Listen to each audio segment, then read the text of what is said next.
Right ఒక్క నిమిషం. కోటేశ్వరరావు గారు, ఇరు పార్టీల వాదనలు మీరు విన్నారు కదా. ఈ గొర్రెల స్కీమ్స్ సంబంధించి జరిగినటువంటి అవకతవకలు, కాగ్ వెలుగులోకి తెచ్చిన అక్రమాలు ఇవన్నీ కూడా విన్నారు, ఇరు పార్టీల వెర్షన్స్ కూడా విన్నారు. సో మీరు ఎలా అనలైజ్ చేస్తారు మొత్తం ఈ ఇరు పార్టీల వాదనని కానీ ఇప్పుడు జరుగుతున్నటువంటి ఈ వీటిని కానీ?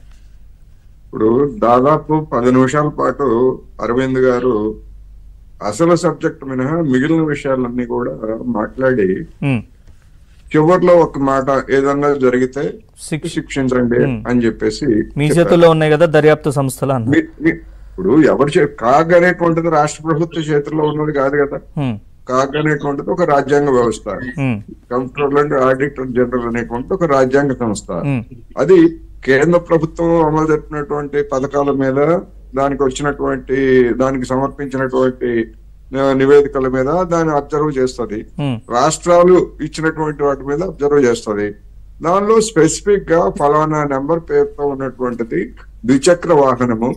ఆ ద్విచక్ర వాహనం మీద ఇన్ని జీవాలను ఎలా తీసుకెళ్తారు, ఇన్ని జీవాలను ఫలానా వాహనంలో ఇన్ని దీపాలను తీసుకెళ్ళినట్టు రాశారు అని చెప్పేసి నిర్దిష్టమైనటువంటి ఉదంతాలని కారా, జీపా లేకపోతే ద్విచక్ర వాహనం అనేటువంటిది నిర్దిష్టంగా చెప్పింది. అంబులెన్స్ లో కూడా తరలించినట్లు ఇచ్చారు.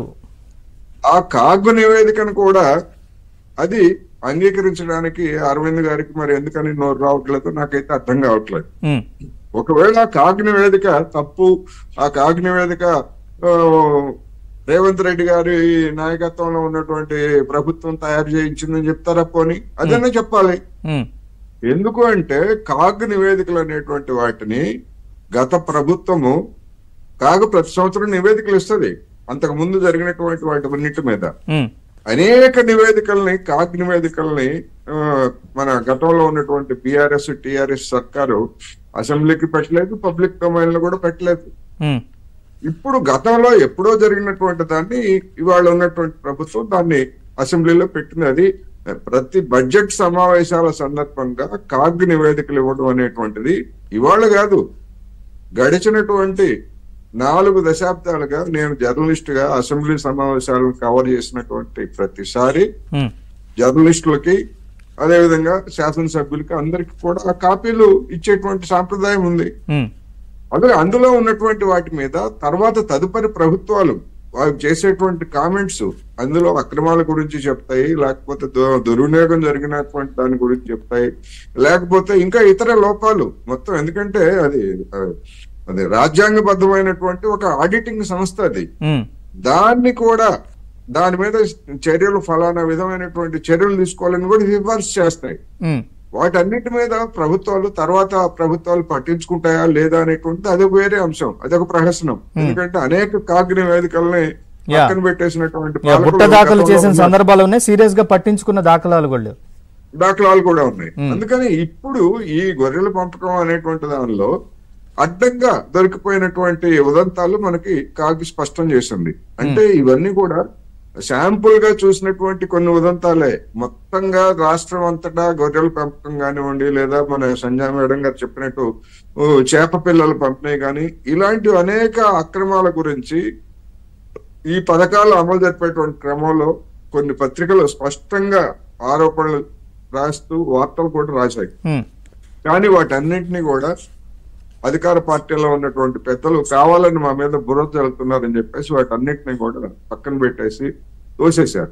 ఇవాళ కాగే స్వయంగా చెప్పిన తర్వాత కూడా ఇంకా బుకాయించడానికి, దాన్ని అంగీకరించడానికి కూడా సిద్ధపడలేదు అంటే మరి వీళ్ళ చిత్తశుద్ధి ఏమిటి? లేకపోతే వీళ్ళ పాలనలో, ఎందుకంటే ఇటువంటి కాగ్ చెప్పినటువంటి వాటిని కూడా అంగీకరించట్లేదు అంటే ఇక వీళ్ళు చెప్పేటువంటి దాన్ని జనం ఎట్లా నమ్మాలి? అంటే కాగ్ని నమ్మరు, వీళ్ళు చెప్పిందే నమ్మాలా, బీఆర్ఎస్ వాళ్ళు చెప్పిందే నమ్మాలా? అందుకని నిజం చెప్పినా నమ్మనటువంటి పరిస్థితిని ఇటువంటి ఉదంతాల ద్వారా, ఇటువంటి కాగ్ నివేదికలను కూడా తోసిపారేయడం ద్వారా నిజం చెప్పినా కూడా నమ్మనటువంటి పరిస్థితిని బీఆర్ఎస్ నాయకులు స్వయంగా తెచ్చుకుంటున్నారనేటువంటిది ఒకటి.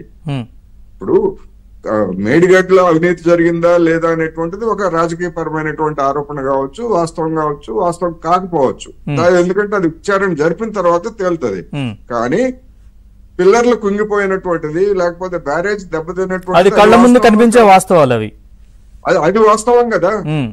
దాని వెనకాల ఉన్నటువంటి అవినీతిని విచారణ జరిపినప్పుడు బయటపడుతుంది. అప్పటి వరకు మేము నిందితులం కాదు, మేము శుద్ధపోసలం అని చెప్పుకోవచ్చు, దాన్ని మనం కాదంటలే. కానీ కాగ్ స్పెసిఫిక్ గా చెప్పినటువంటి వాటిని కూడా అరవింద్ గారు మరి ఎందుకని ఇప్పుడు ఆయనేమి అటువంటి దానికి పాల్పడినటువంటి వ్యక్తి కాదు, లేకపోతే ఆ విధంగా ఆ పార్టీ తరఫున అటువంటి అక్రమాలను సమర్థించాల్సినటువంటి పరిస్థితి ఎందుకు?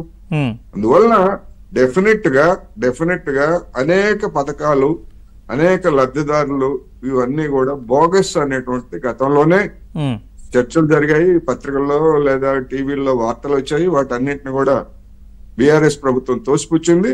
ఇప్పుడు కాగ్ నివేదిక అనేటువంటిది నిగ్గు తేల్చింది. దీని మీద ప్రభుత్వం తదుపరి ఏం చర్యలు తీసుకుంటుంది?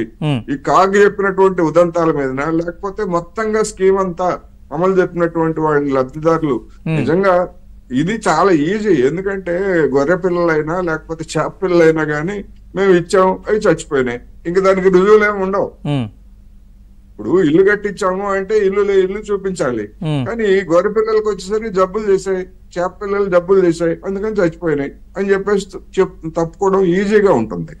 అందువల్ల నిర్దిష్టంగా ఇటువంటి ఉదంతాల మీద విచారణ జరిపి మరొకసారి ఇలాంటి పథకాలు దుర్వినియోగం కాకుండా చర్యలు తీసుకోవాల్సినటువంటి బాధ్యత రాష్ట్ర ప్రభుత్వం మీద ఉన్నదనేది నా అభిప్రాయం. రైట్. సంజయ్ రెడ్డి గారు, గతంలో కూడా